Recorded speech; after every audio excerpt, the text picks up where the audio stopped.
नमस्कार विद्यार्थियों, मैं डॉक्टर सुनीता गहलोत, सह आचार्य सम्राट पृथ्वीराज चौहान राजकीय महाविद्यालय अजमेर, एमए उत्तरार्ध द्वितीय प्रश्न पत्र आधुनिक काव्य की कक्षा में आपका स्वागत करती हूँ।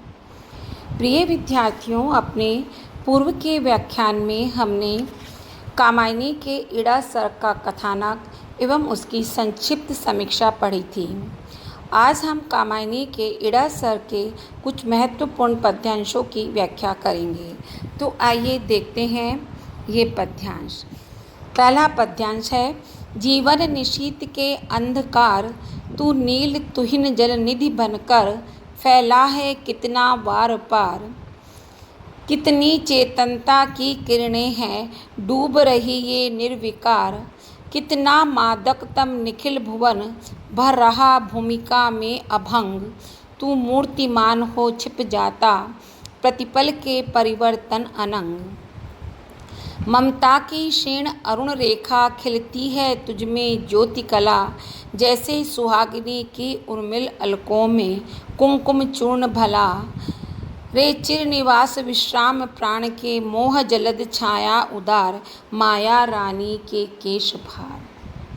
प्रस्तुत पद्यांश में मनु ने अपनी जीवन की घोर निराशा को अर्धरात्रि के समय फैले हुए घने अंधकार के समान बताते हुए कहा है कि जिस तरह से कृष्ण पक्ष में आधी रात के समय घना अंधकार नील तुहिन जल निधि बनकर नीले रंग के तुहिन यानी तुषार कणों से भरे हुए समुद्र की भांति फैला है कितना वार पार। वार पार मतलब एक किनारे से दूसरे किनारे तक या सर्वत्र। तो जिस तरह कृष्ण पक्ष में आधी रात के समय घना अंधकार नीले रंग के तुषार कणों से भरे हुए समुद्र की भांति एक सिरे से दूसरे सिरे तक अंतरिक्ष में सर्वत्र फैल जाता है, उसी तरह से यह घोर निराशा भी मेरे जीवन में पूरी तरह से फैल गई है। कितनी चेतनता की किरणें हैं डूब रही ये निर्विकार। शब्द कर देखिए, चेतनता की किरणें डूब रही मतलब चेतना लुप्त हो रही है, शुद्ध-बुद्ध जाती रही। निर्विकार अर्थात शुद्ध और सात्विक। मादक तम यानी बुद्धि भ्रम उत्पन्न करने वाला अंधकार। निखिल भुवन यानी संपूर्ण जगत। साथ ही जिस तरह आकाश में चमकते हुए तारे उस घने अंधकार में अपने चेतनता की किरणें यानी अपने प्रकाश की किरणें फैलाते हैं, परंतु वे प्रकाश की किरणें भी उस अंधकार को हटा नहीं पाती, अपितु वो उसमें ही डूब जाती है। उसी तरह से ये घोर निराशा भी मेरे मन की शुद्ध चेतना में पूर्णतया डूब गई है और परिणाम ये कि मुझे कुछ भी सुध-बुध नहीं रही है। मैं अपने जीवन को उच्च बनाने के लिए, उन्नत बनाने के लिए कुछ भी सोच विचार नहीं कर पाता। आगे इसी क्रम में कहते हैं कि अरि निराशा, जिस तरह रात्रि का घना अंधकार कितना मादकतम, रात्रि का घना अंधकार संसार में व्याप्त होकर संपूर्ण संसार को मादक यानी मतवाला बना देता है और सारा जगत नशे में चूर व्यक्ति की भांति सोया पड़ा रहता है। निखिल भुवन मतलब संपूर्ण संसार नशे में चूर व्यक्ति की भांति सोया रहता है। उसी तरह से हे निराशा, तू भी इस संपूर्ण संसार में पूर्ण रूप से व्याप्त हो गई है और तूने पृथ्वी के प्रत्येक भाग को अपने प्रभाव से मतवाला बना दिया है, जिससे सभी पदार्थ नशे में चूर होकर के बेहोश से पड़े जान पड़ते हैं। आगे लिखती है, भर रहा भूमिका में अभंग। अभंग यानी पूर्णतया। आगे कहती हैं, तू मूर्तिमान हो छिप जाता प्रतिपल के परिवर्तन अनंग। कि हे अरि निराशा, जिस तरह रात का घना अंधकार कालिमा का रूप धारण करके संसार में प्रकट होता है और फिर प्रभात होते ही छिप जाता है, किंतु रात्रि होते ही पुनः मूर्तिमान हो जाता है यानी प्रकट हो जाता है और प्रतिपल अपने नाना प्रकार के आकृतिहीन अनंग परिवर्तन करता है, आकृतिहीन परिवर्तन प्रस्तुत करता है, उसी तरह से हे निराशा, मेरे हृदय में कभी तो तुम बड़े वेग से प्रकट होती हो और कभी अपने सुखमय भविष्य की आशा के कारण छिप जाती हो, किंतु जैसे ही आशा लुप्त होती है तुम फिर से हृदय में प्रकट हो जाती हो। इस तरह अनेक प्रकार के आकृतिहीन परिवर्तनों के द्वारा मुझे व्यथित करती रहती हो। आगे लिखते हैं, ममता की क्षीण अरुण रेखा खिलती है तुझ में ज्योति कला, जैसे सुहागिनी की उर्मिल अलकों में कुंकुम चूर्ण भला। कि जिस तरह से किसी सौभाग्यवती स्त्री की लहराती हुई, उर्मिल मतलब लहराती हुई घुंघराली लटों के बीच निकली हुई मांग में भरे हुए सिंदूर की भांति ही रात्रि के घने अंधकार में उषा की लालिमा से भरी हुई एक ज्योति कला यानी प्रकाश, उषा की लालिमा से भरी हुई एक क्षीण रेखा के समान प्राची में दिखाई देती हो और उसमें से प्रकाश की किरणें निकलती सी प्रतीत होती है। उसी तरह घोर निराशा से भरे हुए मेरे हृदय में भी ममता की क्षीण अरुण रेखा, ममता या स्नेह की अनुराग भरी एक क्षीण रेखा दिखाई देती हो, किंतु कुछ क्षणों के लिए मेरे अंधकारपूर्ण हृदय में आशा की किरणें प्रकाश करती हुई सी जान पड़ती हो। रे चिर निवास विश्राम प्राण के मोह जलद छाया उदार माया रानी के केश भार। अरे निराशा, जिस तरह रात्रि का घोर अंधकार रे चिर निवास सभी प्राणियों को अपनी गोद में सुलाकर विश्राम प्रदान करता है और विश्राम देने के कारण वह प्राणियों का चिर निवास यानी स्थायी आवास बन जाता है, उसी तरह से हे निराशा, तू भी मेरे इन व्यथित प्राणों को विश्राम प्रदान करती हुई मेरे आराम का एक अविचल स्थान बन गई है, क्योंकि तू मेरे हृदय से कभी भी दूर नहीं होती है और घोर निराशा में डूबे रहने के कारण मेरा हृदय अकर्मण्य होकर बराबर तेरी ही गोद में सोया रहता है।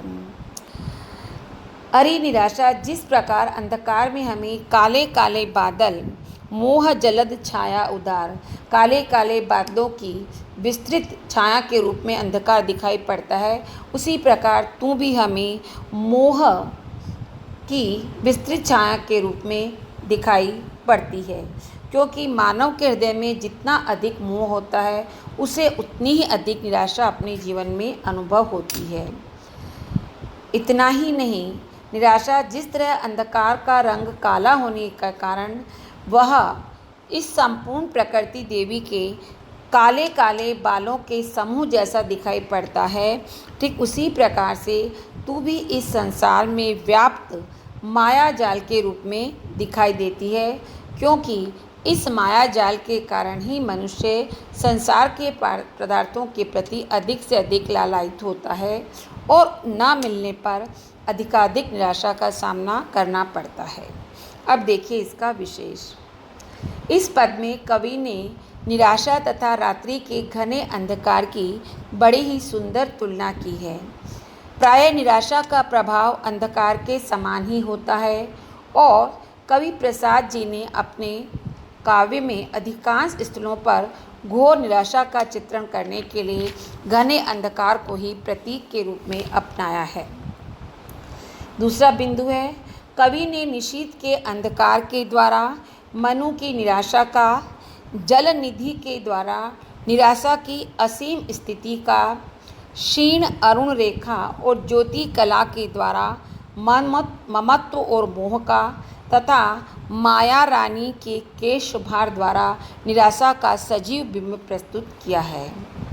तीसरा बिंदु विशेष का देखिए, यहाँ निराशा में निशीथ के अंधकार का पूर्ण आरोप होने के कारण संपूर्ण पद में सांग रूपक अलंकार दृष्टव्य है, किंतु निराशा के स्थान पर निराशा का शब्द का प्रयोग कहीं नहीं आया है, केवल अंधकार का उल्लेख होने के कारण इसमें रूपकातिशोक्ति अलंकार भी है।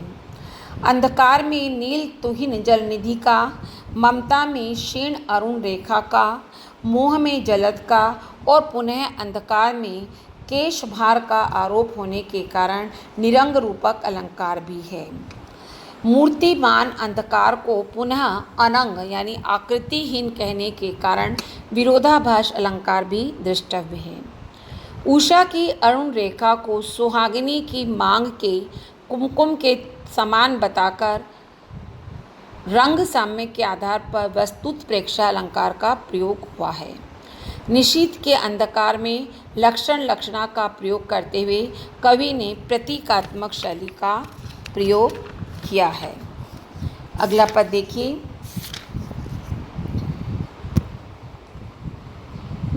मनु तुम श्रद्धा को गए भूल, उस पूर्ण आत्मविश्वासमयी को उड़ा दिया था समझ तूल। तुमने तो समझा असत विश्व जीवन धागे में रहा झूल। जो क्षण बीते सुख साधन में उनको ही वास्तव लिया मान। वासना तृप्ति ही स्वर्ग बनी यह उल्टी मति का व्यर्थ ज्ञान। तुम भूल गए पुरुषत्व मोह में कुछ सत्ता है नारी की।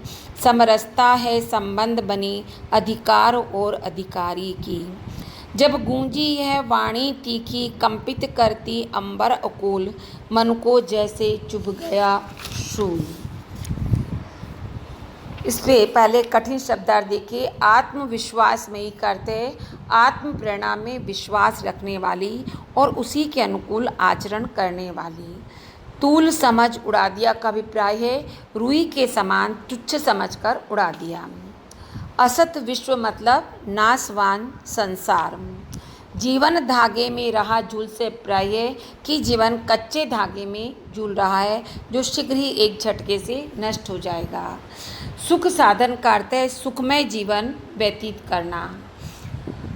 वास्तव मतलब उसे ही सार्थक या यथार्थ मान लिया।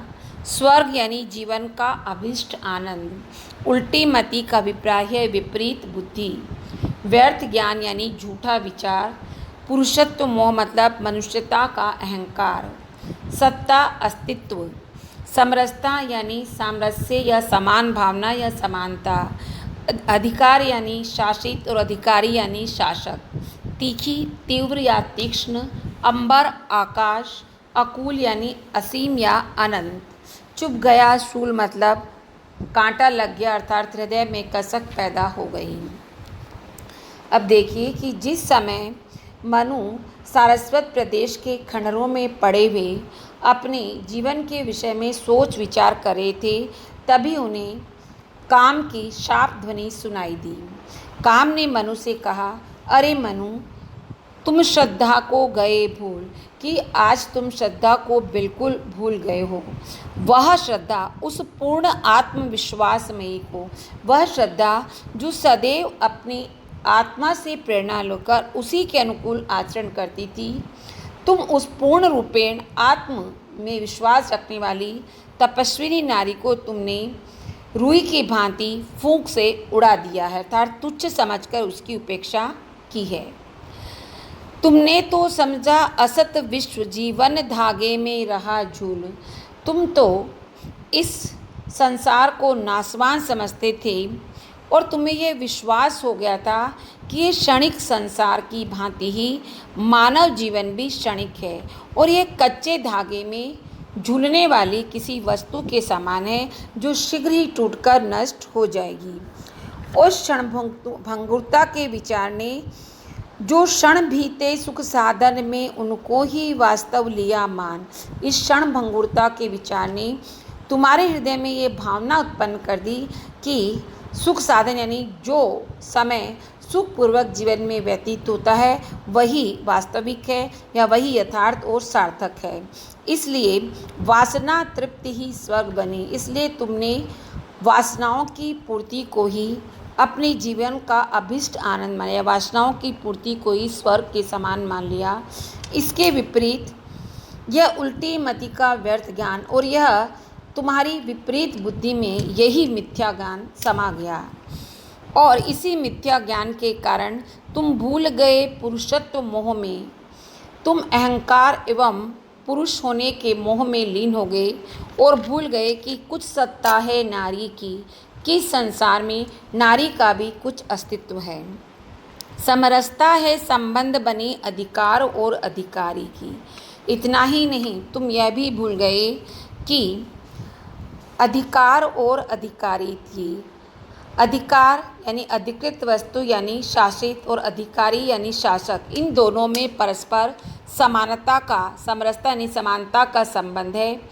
पुरुष की यह भूल है कि वह अधिकृत तथा अधिकारी, शासित और शासक और सेवक और स्वामी की भांति पत्नी तथा पति में भी ऊंच नीच का भाव रखता है। काम की ये तीक्ष्ण ध्वनि जब गूंजी है वाणी तीखी, कंपित करती अंबर अकूल। काम की ये तीक्ष्ण साप ध्वनि जब आकाश को कंपायमान करती हुई चारों ओर गूंज उठी तो मनु को जैसे चुभ गया सूल।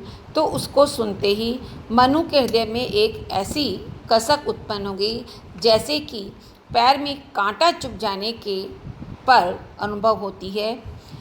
विशेष में देखिए, यहाँ प्रसाद जी ने मनु के मिथ्या ज्ञान का उल्लेख करते हुए संसार को असत तथा जीवन को क्षणभंगुर कहा है, जबकि प्रत्यभिज्ञा दर्शन के अनुसार प्रसाद जी संसार को सत्य, सतत और चिर सुंदर मानते हैं।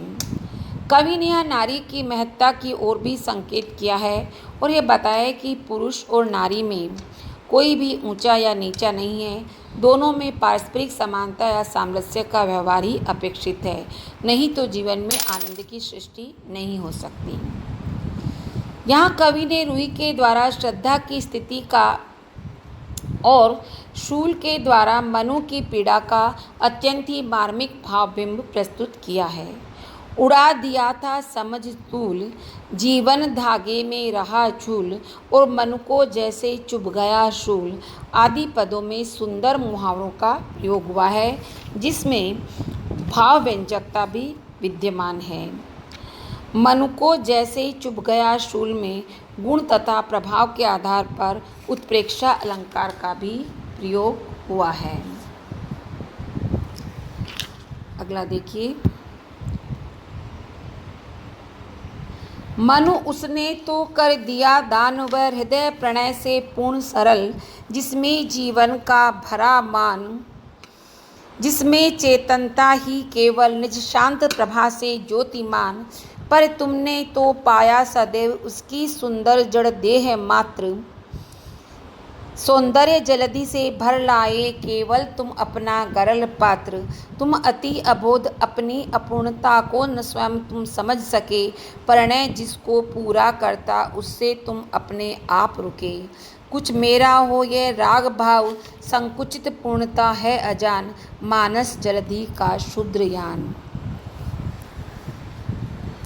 आगे देखिए, प्रणय यानी दाम्पत्य प्रेम, मान यानी स्वाभिमान, शांत प्रभा यानी स्वाभाविक ज्योति, ज्योतिमान प्रकाशित, जड़ देह यानी पार्थिव शरीर, गरल पात्र यानी विष का प्याला, लक्षणा से इसका प्रायः वासना में लीन मनु, अबोध यानी अज्ञान, अपूर्णता अयोग्यता, परिणय वैवाहिक संबंध, राग भाव स्वार्थमयी भावना, और मानस जलनिधि यानी मन रूपी सागर, और शुद्रयान यानी तुच्छ नाव। काम ने मनु से कहा कि हे मनु, मनु उसने तो कर दिया दान कि उस उदारता की प्रतिमूर्ति श्रद्धा ने तो अपना सर्वस्व तुम्हारे चरणों में अर्पित कर दिया। वह हृदय प्रणय से पूर्ण सरल, श्रद्धा का वह सरल एवं सुकुमार हृदय प्रणय यानी दाम्पत्य प्रेम से परिपूर्ण था, और उसमें जीवन का भरा मान, उसमें नारी जीवन का स्वाभिमान भी भरा हुआ था, जिसमें चेतनता ही केवल निज शांत प्रभा से ज्योतिमान, और उसमें अपनी स्वाभाविक ज्योति से देदीप्यमान एकमात्र चेतनता ही भरी हुई थी, अर्थात उसके हृदय में सेवा, परोपकार, उदारता, त्याग आदि सात्विक भावनाओं से परिपूर्ण था। परंतु तुम्हारा ध्यान तो उसके हृदय की इन सात्विक भावनाओं की ओर नहीं गया। उसकी सुंदर जड़ पर तुमने तो पाया सदैव उसकी सुंदर जड़ देह मात्र। तुमने तो श्रद्धा के हृदय के उस सौंदर्य जलधि यानी सात्विक सौंदर्य के समुद्र, जिसमें कि अमृत, रत्न, चंद्रमा आदि अनेक रत्न भरे हुए थे, उनमें से कोई भी भाव तुम्हें अच्छा नहीं लगा। तुमने तो उसमें से केवल विष के तुल्य वासना को ही अपना लिया और उसके बाह्य या पार्थिव शरीर पर उन्मत्त होकर अपनी वासना पूर्ति में ही लगे रहे। तुम अति अबोध, हे मनु, तुम तो बड़े ही अज्ञानी हो। आश्चर्य है कि तुम्हें ठोकरें खाकर भी अपनी अपूर्णता को न स्वयं तुम समझ सके, अपनी कमियों को ठोकरें खाकर भी तुम नहीं समझ सके। परिणय जिसको पूरा करते उससे तुम अपने आप रुके। अरे, वैवाहिक संबंध स्थापित हो जाने के बाद तो मनुष्य की अपूर्णता, उसकी कमी अपने आप दूर हो जाती है और श्रद्धा के साथ तुम्हारा विवाह करके तुम्हारे जीवन की कमियों को दूर करने का ही प्रयत्न किया था, परंतु तुम अपने आप रुके, परंतु तुम स्वयं उस उन्नति से रुक गए, क्योंकि तुमने श्रद्धा के विचारों के अनुकूल कार्य नहीं किया और स्वार्थ में लीन होकर सदैव यही सोचते रहे, कुछ मेरा हो। यह राग भाव संकुचित पूर्णता है अजान। स्वार्थ भावना में पूर्ण होकर यही सोच रहे हो कि कुछ मेरा हो, अर्थात सभी केवल मेरे सुख साधन में ही जुटे रहें। यह तुम्हारी स्वार्थ भावना तुम्हारे संकुचित हृदय की संकुचित मनोवृत्ति और अज्ञानता को ही प्रकट करती है। मानस जल निधि का क्षुद्र यान, सागर जैसे विशाल मन में उठने वाली यह स्वार्थ भावना एक तुच्छ नाव के समान है। जिस तरह से एक क्षुद्र यानी एक छोटी सी नाव से विशाल समुद्र को पार करना असंभव है, उसी तरह इस स्वार्थ भावना के द्वारा तुम्हारे हृदय मन का भी विकास होना सर्वथा असंभव है। विशेष में देखिए, यहाँ पर कवि ने शांत प्रभा से ज्योतिमान चेतनता से कवि का अभिप्राय यह है कि श्रद्धा के हृदय में सात्विकता से भरे हुए सेवा, परोपकार, त्याग आदि सभी उज्ज्वल भावनाएं विद्यमान थी, जिनसे उसकी मुखाकृति पर एक अनुपम तेज झलकता था। अतः प्रभा का यह बिंब अत्यंत ही चित्ताकर्षक है। सौंदर्य जलधि गरल मात्र पंक्ति में कवि ने समुद्र में से निकलने वाले 14 पदार्थों की ओर संकेत किया है। समुद्र में से देव और असुरों द्वारा मंथन करने वाले जो 14 पदार्थ निकले थे, इनमें लक्ष्मी, अमृत, चंद्रमा जैसे अच्छे पदार्थ भी थे और विष, वारुणी जैसे बुरे पदार्थ भी थे। यहाँ कवि ने श्रद्धा को सौंदर्य का सागर कहा है, जिसमें सेवा, त्याग, परोपकार आदि अच्छे तथा वासना, लालसा, क्रोध आदि बुरे भाव भी हैं। परंतु मनु ने उसमें से अच्छे अच्छे भावों को तो नहीं अपनाया, अपितु श्रद्धा के साथ रहते हुए उन्होंने वासना, ईर्ष्या आदि बुरे भावों को ग्रहण कर लिया, जो कि विष के समान थे। अतः यहाँ जलधि के माध्यम से श्रद्धा के हृदय का बिंब अत्यंत आकर्षक बन पड़ा है। कुछ मेरा हो वाक्य मनु की अधिकार भावना, स्वार्थपूर्ण मनोवृत्ति एवं संकीर्णता की ओर संकेत कर रहा है, जिसके वशीभूत होकर मनु श्रद्धा के द्वारा बनाई गई सुंदर गृहस्थी को छोड़कर चले आए थे। सौंदर्य जलनिधि और मानस जलनिधि में निरंग रूपक अलंकार का प्रयोग हुआ है। गरल पात्र में रूपकातिशक्ति अलंकार है और मानस जलनिधि का शूद्रयान में परम्परित रूपक अलंकार का प्रयोग हुआ है। धन्यवाद। अपने अगले व्याख्यान में हम इसी सर के कुछ और पद्यांशों की व्याख्या करेंगे।